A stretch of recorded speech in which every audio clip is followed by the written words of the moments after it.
What's going on YouTube? It's your boy Cal Life here, bringing you another Yu-Gi-Oh! Master Duel video, and today we are going to be going over some of the Limit 1 decks that have been played in the Limit 1 festival. Now these decks are going to be provided by my viewers that come to me and check me out on YouTube. If you want to go ahead and check me out on YouTube, please go ahead. I do live stream around 8:30 EST almost every day, and we just have a fun time as we do a lot of random stuff. So if you want your deck to be featured in a video, just go ahead and come by. You can go ahead and add me. I add almost everyone that comes up and joins, as long as they ask me to add them. And yeah, but anyways, I hope you guys enjoyed the video. These decks are super fun. Now unfortunately guys, I do not have their deck profiles. I don't. You can just go ahead and if you're looking for a certain deck that they played, I can just go ahead and ask them next time I stream. But yeah, this is what we're doing. Hope you enjoyed the video. Thank you all for watching. See ya. Alright, so the first replay we're watching from Bandstein, please. Now, I admit this was a pretty cool duel, as they are going second and they have to deal with the power of the super trains. Now, these super trains are really annoying. It's because they could just go ahead and get up these really high attack monsters. The good thing about them, though, is they do not have any negates. So they do summon out the super dreadnought rail cannon Gustav Max, which is going to go ahead and remove one overlay to go ahead and burn for 2000 damage, and then from there they could summon out the super dreadnought rail cannon Juggernaut Libre to go ahead and increase his attack by removing one overlay, and then they're going to use Monster Reborn to summon out the Gustav Max again. Now at this point, I'm thinking with the super poly in the hand, this should be easy cooks, because they will go ahead and just summon out the power of Mud Dragon. But it turns out that he had other plans, and I admit it was pretty impressive.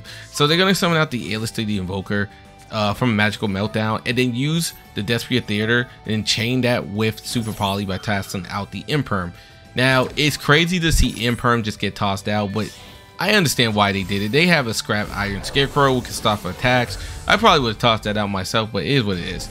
So now with this, they're going to go ahead and summon out the Invoked Mageneka. And then with Mageneka, they're going to use Invocation to make the Invoke Ago. And then from Ago, what they're going to do is go ahead and destroy that card on the field. Use Invocation to go ahead and put Alistair back into his hand and Invocation back into the deck. And then they're going to use Theater to go ahead and make another fusion to summon out the powerful Despian Proskinian. Now with Proskinian, you could go ahead and actually grab one of their Exceed monsters in the graveyard and summon it onto your field. So now they're hitting for 7200, and the opponent realized they are at a big disadvantage and they just end up scooping. So on to the next one. Alright, so once again we have our boy Peru back onto the channel. So obviously we had to go ahead and watch the replays of what he was cooking with the Limit 1 tournament. Now Peru is going second, and as for a hero player, usually that's an issue, but for Peru it's nothing. At this point I'm thinking, bro, are they about to summon Rongo? I had to ask the chat multiple times, is Rongo even like a thing like in this tournament, like in this festival? Because I really didn't know. But instead they go into the Appaloosa, and then from there they're going to go ahead and summon out the Cherovli again, and then summon out the Phantom Knights. And now they're going to be able to grab themselves a Fog Blade from the deck, which is what they're going to be doing in a little bit. And now if you know anything about Phantom Knights, Fog Blade is super annoying. So from here they get the Leviathan Sea Dragon, and then from the Sea Dragon they summon out the Phantom Knights again to go ahead and basically summon out some more stuff and grab the Fog Blades finally, right? So they play the Fog Blades face down and they end their turn. Now most of the time this would be an issue, especially with the Maxi being activated, but our boy Peru is just a pog of a player, and they're just gonna go ahead and do some things. So they activate the Super Poly, chaining it onto the Maxi. That way the Maxi doesn't draw a card, so they summon out the Mud Dragon. Now with Mud Dragon being on the field, you get rid of 2 cards, and now you can activate the Shadow Mist to grab yourself a Stratos. At this point I'm thinking, what else could Peru do? So he's going to activate Stratos, grab himself the hero card, which is going to be Liquid, and then activate a Poly. Now activating Poly is going to go ahead and fuse with the Blazeman and the Liquid to make a Sunrise. And this was all to go ahead and bait out the power of the Fog Blade. what you're going to see. So as you can see, Fogblade gets baited out, which is exactly what he wanted. And at this point, Peru is just going to go ahead and end the game as the person has fallen into its trap. So he actually gets himself the Greater Polymerization. Now, if you guys didn't know, Greater Polymerization is a super cool card. Basically, what it does is that this card deals piercing battle damage when fused with it. And also this card cannot be destroyed by card effects. So now with the Trinity coming out because of Greater Polymerization, he can go ahead and now summon out the Trinity. And then with the power of this right here, which is called a favorite hero, basically this card can attack directly. And at the start of the battle phase, he can add a field spell to the field. And then with the power of Supreme King, he can just go ahead and attack. And then he can attack again. So Peru, GG's, another great showing. You might be the best hero player I've ever seen. I'm being honest. Okay, so we do have another replay, and this is by Ramel, and he is going to be playing a Black Luster Soldier deck, which is pretty cool to see because you don't get to see a regular Ritual vanilla card much, and you barely see vanilla cards anyways, right? No effect cards is actually kind of crazy. Anyways, he's going to be going against I guess a Rose deck, and they're just gonna go ahead and activate all their cards. So to be honest, I honestly don't know what they were doing. They're just gonna go ahead and do some stuff, and at this point I don't know. They end on a 2400 beater. At this point, I'm thinking, you know, there could have been a better turn. But so now Ramel decides to activate his Beginning of Heaven and Earth, which is going to allow him to go ahead and put some cards in the graveyard and then grab himself the Black Luster card. Now he can go ahead and summon out his Chaos Sorcerer, and then from there he can activate the card that he banished.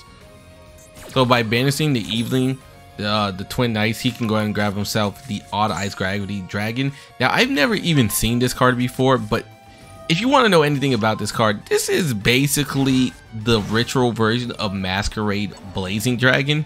The only difference is instead of 600 damage for every card activation, it's 500 damage, but it's actually pretty cool to see. So anyways, he gets off his Odd Eyes Gravity Dragon, which is a 2800 beater, so it is a little stronger than Masquerade. And then he's going to summon out his Manju to go ahead and get himself the Imprecation. And then from there, he's going to go ahead and use Imprecation to summon out the Imprecation book. Now he gets his Imprecation Inception spell card to now go ahead and summon out the one and only Black Luster Soldier. This is such a cool card to see. I really love this card, especially as an OG Yu-Gi-Oh fan. This card art, man, I still like it. I'm sorry, guys. Anyways, he's going to go ahead and attack. And at this point, the game is basically over, and you're going to see why. Once he attacks directly with all of his monsters, he's going to leave them with only 900 life points. And you got to remember, for every time that their opponent activates a card, they have to pay 500. So as you can see, they're going to go activate the card, summon out the Garden Rose Maiden, and then activate Maiden's ability. And bam, burn 500, and now they are stuck at the point of where they can't activate another card anymore. So it's just going to be GG's as Ramel isn't able to go ahead and attack and just win the game. So nice replay, especially it's really nice to see just Black Lusters just dominate in a game. You know, I personally like it. It's just really, that's why I like this tournament, this festival, because you don't have to just be singing SWORDSOUL all the time or Eldritch all the time or Virtual Worlds, Tri Brigades. You know, you're seeing other type of decks, so it's super cool. Okay, so this is going to be our last match of the day, and we are watching Siggy, and Siggy is going to pop off with a full rarity A-lister Invoker card, and then use his Despian, Aluber, and Tragedy to go ahead and make the Masquerade Blazing Dragon. And at this point, he's going to activate Tragedy's ability to grab himself a Dramaturge. And then from the Dramaturge, he's going to activate the power of the of Magus' Invocation again to go ahead and summon out the Creatus and then summon out the Dramaturge. So strong showing from Siggy. I really like how Siggy is just popping off with these full arts. Anyways, gonna go ahead and burn 500 to get rid of the magical meltdown. And at this point, I'm not really sure what it's gonna do for this person, as they are just bleeding to death, and there's really nothing they can do about it. They're still just bleeding. Oh my goodness, look at this. So even with only just one masquerade, it really didn't matter because there's nothing that this person can do.